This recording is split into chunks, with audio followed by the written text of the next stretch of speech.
Hi everyone, welcome back to Be Rich. Today, what are we going to talk about? Today, I'm going to talk about real estate.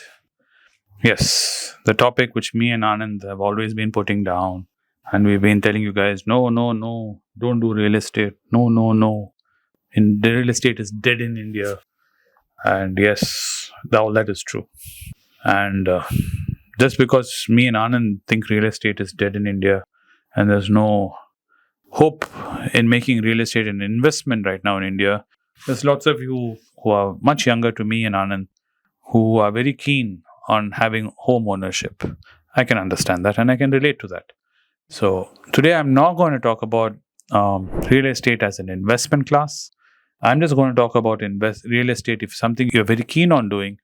Okay, I understand that, and what you should try and pay attention to so you can be making sure your investment in your project, be it an apartment or a house, is one which is prudent and you have made the best investment you could possibly make at this current moment in time in this current market. So let me get that caveat out of the way.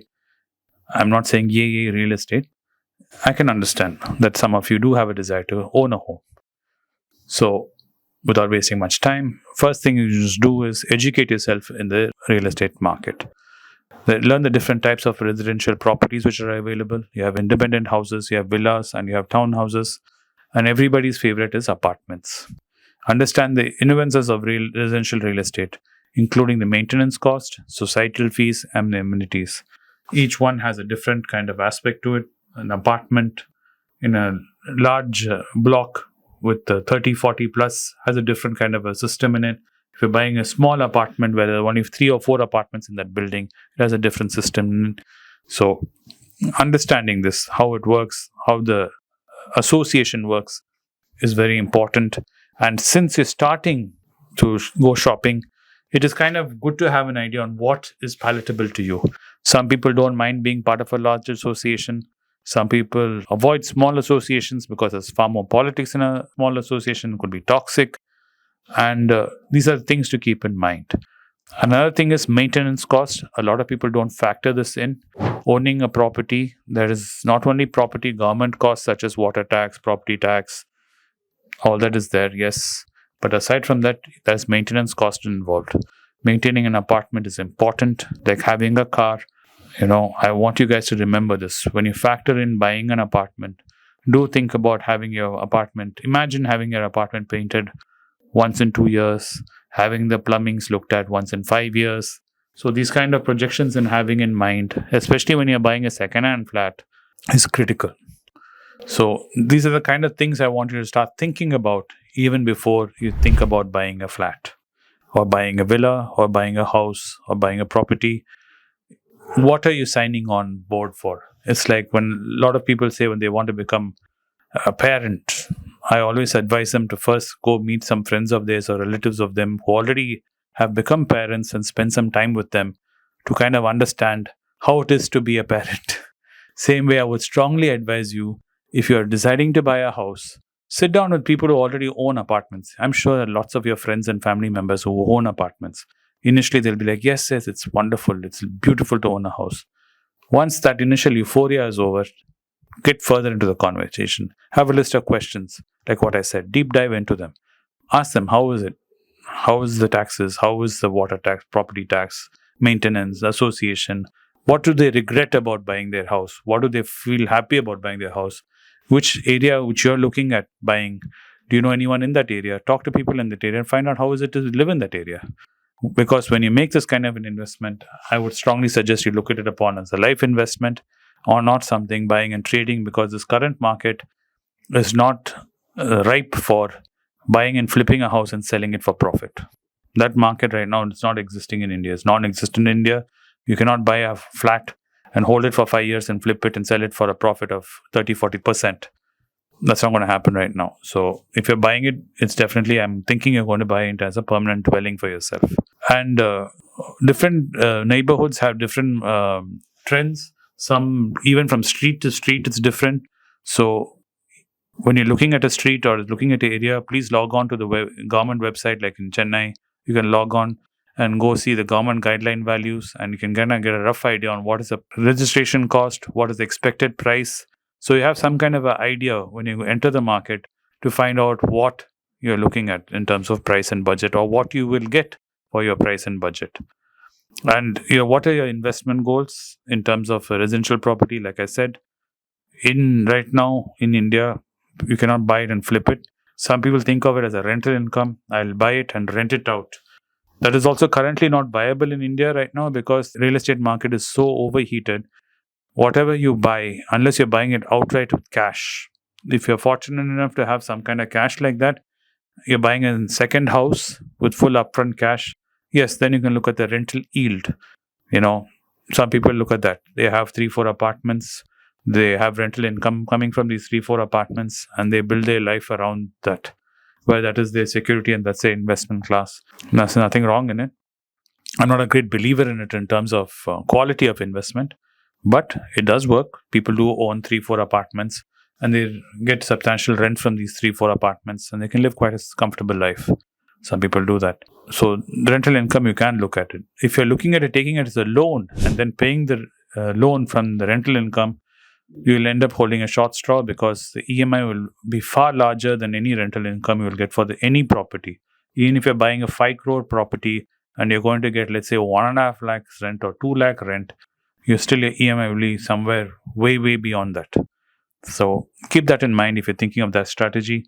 The other reason people buy is for capital appreciation, meaning as an investment. I put 20 lakhs and I bought a flat, and I hope that in 10 years it will become 1 crore. So even that, make sure you do proper study in that area and see what are the trends that has been in the past and the future before you decide to venture down that road.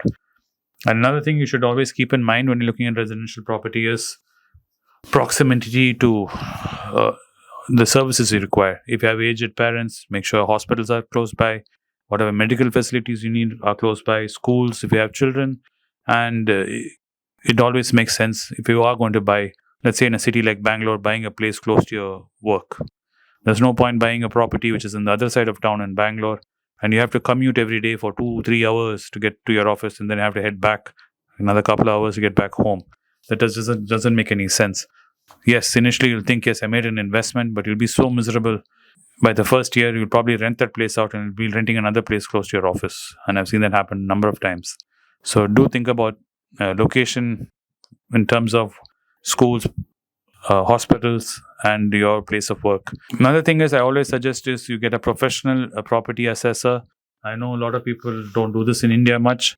There are a lot of professionals who are out there who, for a small fee, they'll come and they look at the property, they'll study it in terms of civil structure and in terms of property value, and they'll take an assessment. Banks have it, yes, but I suggest you get one independent of that for yourself so you have peace of mind, so you know you have not overlooked anything, because most human beings have a tendency of being very zealous and excited when they see something which they like, which has come, especially if you've been looking for a long time.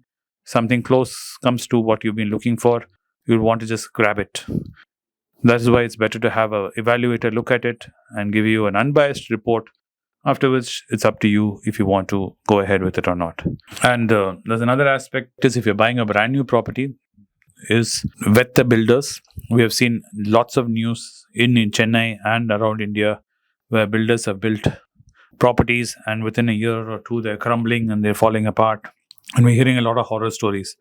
So please do check about your builder, vet your builder, and see if they're registered with the appropriate organizations in India and they're credible and they have a long history before you venture down doing this. Post-purchase, make sure you do square up everything if you have taken a loan with your bank in terms of registration, collecting your property, and having your property tax and getting everything transferred to your name, especially the EB and all that. So broadly speaking, these are kind of ideas you should keep in mind if you're entering the real estate market. If you're a new homeowner or a new home buyer, please realize I've not gotten into the finances of it because I'm sure that is itself will consume another whole video if I get into how to finance your project. And if you are planning to take loans, I strongly am against it. That's why I did not talk about loans at all. When I say finances, how to save and buy, that is my goal here. Please do not take a loan and buy real estate right now in the current market. In case anything happens to your job or your income or to you physically and you have to foreclose this loan, you will end up being in deep waters because suddenly your asset class will not be enough to cover your loans in the time frame which the bank will be imposing on you. You'll have to sail in a fire sale, and that can be quite disastrous for you. So I hope you found this video informative and entertaining, and I'll see you in the next one. Bye. Those who are desirous of meeting me can meet me in Kuwait on the 24th of November, the last Friday of November. After a successful meeting in Hyderabad, my team wanted to do an event in the Gulf again. It has been decided to do it in Kuwait, and hence I am there on the 24th of November, the Friday. Thank you. It's a great privilege and honor that so many of you in thousands have subscribed to my channel and have supported me. I have written 2 books in English, The Alchemy of Money and Ordinary Stocks, Extraordinary Profits. These books are published by us and are ready. If you want to procure a copy, send us a message to the WhatsApp number given below and my team would respond to you. If you want an Amazon Kindle copy, you can click the link below. Finally, those who wish to consult with me can send a mail to berichenglish@gmail.com. Once again, I thank you for your support. If you like this video, press the subscribe button of my channel, hit the like button and turn on the bell notification.